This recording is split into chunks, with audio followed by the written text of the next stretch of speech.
Salut à tous les amis, c'est Jérémy, j'espère que vous allez bien. Et aujourd'hui, une vidéo un petit peu spéciale, on va sortir un petit peu du contexte de la chaîne. On va pas trop s'éloigner, mais on va sortir. Aujourd'hui, dans cette vidéo, je voudrais m'adresser à ceux qui veulent se lancer sur YouTube. Donc toi, derrière ton écran, qui veut te lancer sur YouTube, veut faire des vidéos manga sur internet, partager ta passion, tout ça. Je t'invite à regarder cette vidéo car je vais développer 5 points qui sont importants pour un youtubeur manga. Quelques points vont être dans la généralité de YouTube et d'autres points vont être spécifiquement basés sur le YouTube manga. Donc sans plus tarder, on va commencer cette vidéo tout de suite. Et le premier point, on va parler du matériel. Car vous êtes nombreux à me demander avec quoi je filme, avec quoi je m'éclaire, avec quel est mon trépied, quel est mon micro, etc. etc.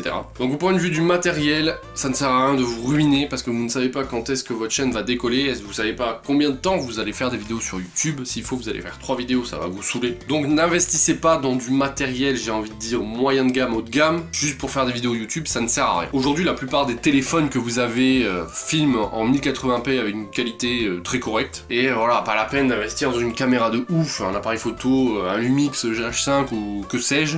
À 1200 €, ça sert à rien du tout. Le seul point important que je dirais pour vos vidéos, c'est si vous avez un petit budget, basez tout le maximum de budget sur le son. Car si votre vidéo a une image pas très belle, mais que le son est audible et très bien, les gens regarderont votre vidéo. Alors qu'à l'inverse, si le son est dégueulasse, mais que vous avez une qualité d'image exceptionnelle, ça va intéresser personne. Faites l'expérience chez vous, regardez une vidéo qui a un son dégueulasse mais qui a une très belle image et inversement et vous verrez que vous préférerez l'autre plutôt que l'autre. Ensuite, point de vue de l'éclairage, voilà, moi j'ai 2 spots que j'ai achetés sur Amazon à 60 €. C'est très bien, si vous avez des lampes qui sont assez puissantes, vous achetez juste 2 ampoules de lumière blanche et c'est parti quoi. Moi personnellement, la caméra avec laquelle je filme en ce moment là, c'est une Canon Legria Mini X. Beaucoup de youtubeurs l'utilisent pour le vlog. Moi j'avais besoin d'une caméra petite que je peux mettre dans la poche avec des micros intégrés, avec un retour, avec une qualité d'image très bonne. Je voulais aussi un grand angle, vous voyez comme ça. Faire croire que ma chambre est super grande alors qu'en fait elle est toute petite. Donc voilà, moi j'ai investi, mais cette caméra je l'utilise aussi dans ma vie privée parce que voilà, je fais beaucoup de films de famille, plein de trucs comme ça. Je suis passionné par la vidéo, donc voilà, donc je l'utilise aussi pour autre chose que pour YouTube. Après un trépied, un bon trépied à 30 balles, ça existe aussi, vous n'êtes pas obligé de vous ruiner. Donc vous sauvez 60 balles plus 30 balles plus 30 balles avec le micro, ça vous fait 120 €. Si vous avez 120 €, vous économisez à Noël. Pour ceux qui n'ont pas de revenus et qui sont au collège ou au lycée, et pour ceux qui ont des revenus modestes et que voilà, vous économisez un tout petit peu tous les mois et vous pouvez vous payer ce genre de truc. Surtout qu'en plus avec votre téléphone, comme je disais tout à l'heure, si vous avez un iPhone 6, il filme en 1080p, c'est juste parfait quoi. Bien, maintenant que vous avez décidé du matériel que vous avez acheté et du matériel que vous allez mettre à contribution pour vos vidéos, on arrive au deuxième point, le cadre de la chaîne. Alors qu'est-ce que j'appelle le cadre de la chaîne? Le cadre de la chaîne en fait, c'est décider de ce que vous allez faire sur votre chaîne et décider de ce que vous allez surtout pas faire sur votre chaîne. En gros c'est ça, vous prenez une feuille, vous décidez un grand carré et vous marquez tout ce que vous voulez faire dedans. Moi c'est ce que j'ai fait avec mon petit frère, on a marqué présentation de manga, review d'animé, présentation de figurines, vlog convention et d'autres trucs qui sont arrivés ensuite, qu'on a avancé, mais tout en respectant ce cadre manga. On ne va pas par exemple faire des vlogs en voiture sur la dernière Mercedes de je sais pas où, ou des trucs jeux vidéo qui n'a rien à voir avec le manga. Donc dès que vous avez choisi ce cadre, si par exemple toi tu veux faire des vidéos manga, ben, tu peux parler de tout ce qui est en lien avec le manga, mais ne pas trop t'éparpiller partout.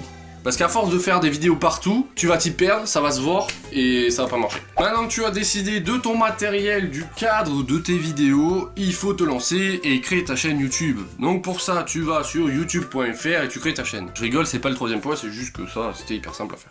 Le troisième point, c'est il faut oublier tout ce qu'on vous dit sur les youtubeurs. Alors, l'histoire des 1 € les 1000 vues, 9. L'histoire de les youtubeurs sont très bien payés, 9 aussi. Il ne faut pas vous lancer sur YouTube en vous disant, voilà, je fais des vidéos, je vais faire de l'argent, terminé, j'aurai plus besoin de bosser. Alors que pas du tout. C'est hyper compliqué d'avoir de l'argent sur YouTube. Aujourd'hui, des personnes comme Norman, Cyprien, Squeezie gagnent leur vie sur YouTube, ils ont 10 millions, 9 millions, 8 millions d'abonnés. Mais ces gars-là, ils font des vidéos, ça doit faire presque 10 piges quoi, qui font des vidéos ces mecs-là. Donc forcément, au bout d'un moment, ils ont un impact sur Internet qui est conséquent. Et donc oui, ils peuvent en vivre, parce que les marques les contacts, la YouTube Money marche très bien pour eux, puisqu'ils nous ont 10 millions d'abonnés. Enfin voilà, des trucs comme ça. Mais par exemple, on va prendre un youtubeur manga très connu, Lucas TV, il a 400 000 abonnés. Il avait fait d'ailleurs une vidéo là-dessus, je reviens là-dessus, mais bon, vite fait. Voilà, le gars a 400 000 abonnés, et comme il disait, ses revenus ne sont pas ouf, il ne gagne pas tant d'argent que ça. C'est pareil pour plein d'autres youtubeurs que vous voyez. C'est vrai que quand on est un youtubeur, voilà, à partir d'1 million, je pense 1 million, 2 millions d'abonnés, on a un impact suffisant sur internet pour pouvoir commencer à vivre avec YouTube. Et quand je dis commencer à vivre avec YouTube, c'est voilà, pouvoir se payer, pouvoir payer les projets vidéo, tout ça. C'est pas comme par exemple Lucas TV qui disait dans ses vidéos que voilà, il gagnait à peine 1000 € avec les vidéos YouTube, donc c'est même pas de quoi payer son loyer et payer sa bouffe quoi. C'est juste voilà. Donc il faut vous sortir de l'esprit que YouTube, c'est la clé pour ne pas travailler dans le vrai monde du travail, même si youtubeur c'est un métier. Voilà, ayez quelque chose derrière. Vous voyez, par exemple, moi je travaille à la Fnac, mais je fais quand même des vidéos sur YouTube. Bon bref, certes, je gagne pas du tout d'argent, même si je monétise mes vidéos, mais bon, ça me rapporte...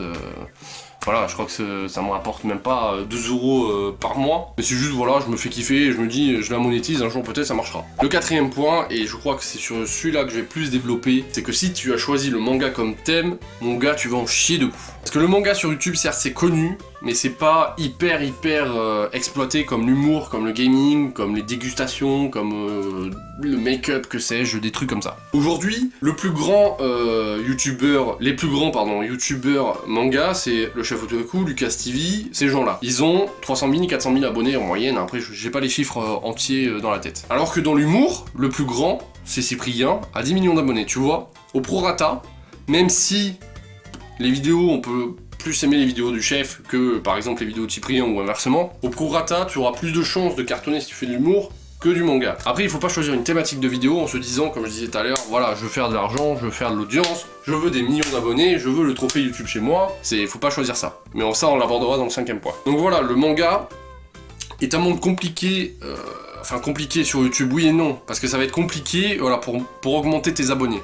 Parce qu'aujourd'hui, si tu fais pas des vidéos review DBS ou review Boruto encore à la limite, ou tu fais pas des trucs du genre je crame mes mangas ou des trucs comme ça, c'est très compliqué d'avancer rapidement, j'ai envie de dire, sur YouTube. Et donc c'est une très belle transition pour le 5e point qui est faites vos vidéos par passion. Comme je le disais dans les 2 précédents points, si vous faites les vidéos pour l'argent ou pour être connu, laissez tomber le manga, ça sert à rien. Faites plutôt de l'humour à la Pierre Croix, Cyprien et tout ça, vous serez peut-être connu, même si c'est très compliqué aussi d'évoluer dans ces trucs-là. Si vous faites les vidéos par passion, les gens le verront et les gens viendront vers vous plus naturellement que si vous faites les vidéos pour avoir de l'argent et des trucs comme ça. Parce que par exemple, j'ai rien contre ces gens-là, mais les gens qui font les vidéos prank, les vidéos ouais je piège ma meuf, machin truc bidule, alors certes ils font 530 000 vues, mais quel est le but, quel est le message que tu veux faire passer à travers ces vidéos?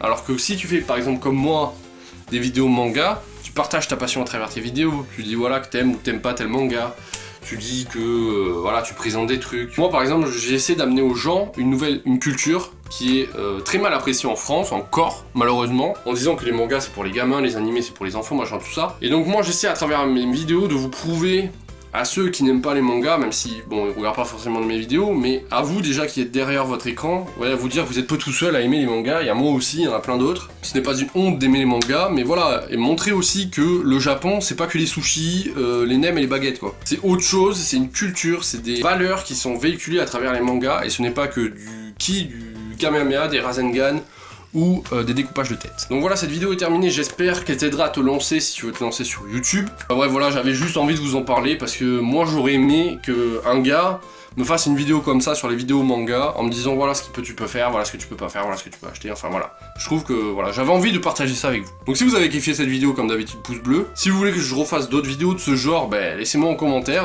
si vous avez kiffé cette vidéo ou pas et qu'est-ce que vous voulez savoir. On n'oublie pas bien sûr les réseaux sociaux et la chaîne Twitch, les liens sont dans la description. N'oublie pas non plus de t'abonner à la chaîne, ça fera plaisir et ça montrera le nombre d'abonnés, on arrive bientôt aux 2000 et ça fait plaisir. Active les notifications si tu souhaites suivre la vie de la chaîne et ça sera cool, voilà. Et moi bien sûr je te dis à très bientôt pour de prochaines vidéos et pour de prochains lives, c'était Jérémy.